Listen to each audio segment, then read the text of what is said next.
Android N. Confirmed upcoming new features. Confirmed Android N features. Number 1. Android N release date. As mentioned above, we already know that the Android N release date will be May 18th, during Google's annual developer conference Google I/O 2016. The Android N developer preview will be shown off during Sundar Pichai's keynote lecture on day 1 of the conference, and the factory images will be made available later in the day. The final Android 7.0 release date will coincide with the launch of the next-gen Nexus releases at the end of October or early November. This Android 7 release will be limited to Nexus devices at first and make its way to all other manufacturer devices and carriers networks over the next 6 months or so. Number 2. Multi-window mode. The first Android N feature to be confirmed was multi-window mode, with the confirmation coming, obscurely enough, via a Reddit AMA with the Pixel C team. During the discussion, Andrew Bowers confirmed that split screen is in the works. Of course, you can already get a version of stock multi-window mode in Android Marshmallow, but it's far from polished. Number 3. Better tablet support.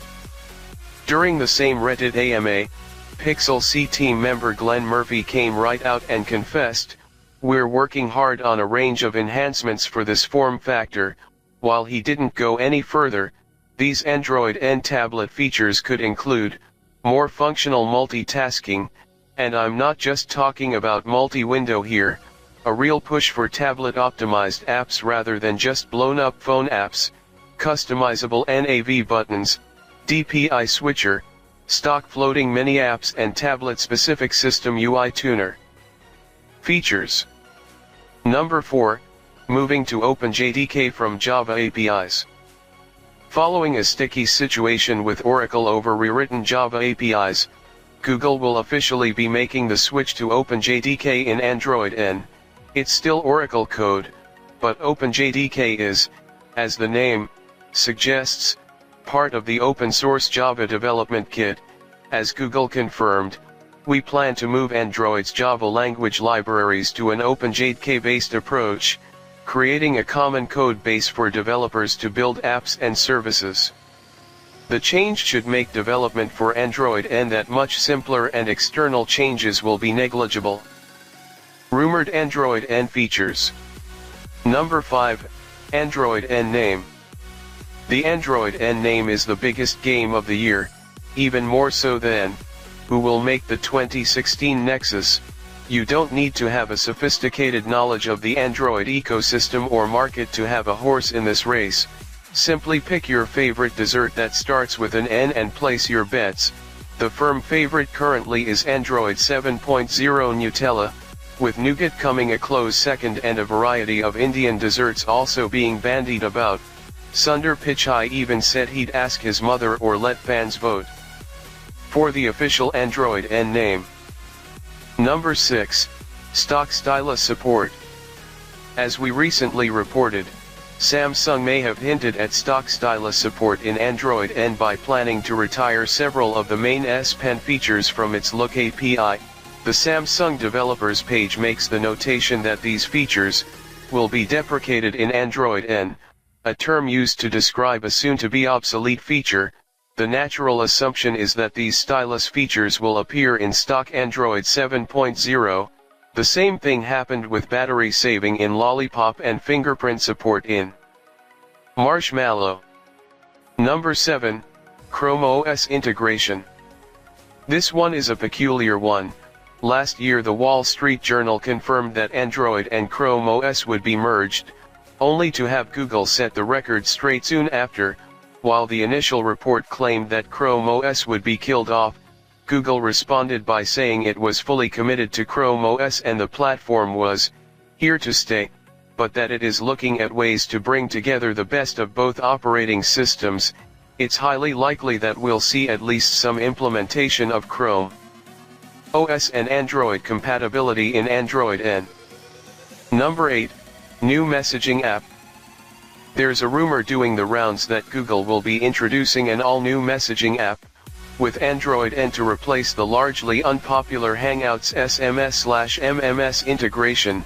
The new app will be based on the Rich Communications Services RCS platform, which allows for much more than just talk and text to be shuttled around, including video chat, file sharing and instant messaging. Google has publicly admitted its commitment to the RSC standard, but there's no telling yet if it's anywhere near ready for inclusion in Android N. Expected Android N features. Number 9. Return of the dark theme. The dark theme that appeared temporarily in the Android M preview builds vanished again to widespread dismay and still hasn't made it back into an official Android Marshmallow update. Considering it's such a popular feature request and AMOLED displays look set to take over the display market, we can only assume it will sneak back in as an Android N feature, much like stock multi-window mode. Stock theme support would also be nice, but let's not get ahead of ourselves too much. Number 10. Improved Smart Lock for Passwords. Android Marshmallow introduced Smart Lock for Passwords, a basic Google password manager that can store your app passwords so that anytime you reinstall an app you will be automatically logged in. Combined with Android's revitalized app backup, the idea is that the whole process of setting up a new device is seamless. The only problem is that not that many apps support Smart Lock for Passwords yet, so its value is still largely underutilized. With any luck, Android N will see a lot more apps supporting the feature. Number 11. MOAR Battery Optimization. Battery optimization is and always will be one of the most important aspects of any Android release. Lollipop introduced a stock battery saver mode and Marshmallow introduced doze mode and app standby. Android N will likely refine these features, and hopefully allow doze to work even when it's in your pocket, much like Greenify's new hibernation features do, and tweak battery saver in ways that make the default state of your phone a power conservation mode. Number 12. Enhanced security and app stability. With the appearance of granular app permissions in Marshmallow, Google took a major step in the right direction, allowing users to choose the app permissions they were comfortable with on an app-by-app basis and reject those they felt were unreasonable. Because it was such early days, some apps that weren't updated to allow such user-facing control tended to behave erratically. By the time Android N rolls out, Google should have committed devs to updating their apps to provide the same level of stability with or without certain non-critical permissions allowed. Thanks for watching. Like, comment, share and subscribe, and also follow me on Google+, Twitter and Facebook.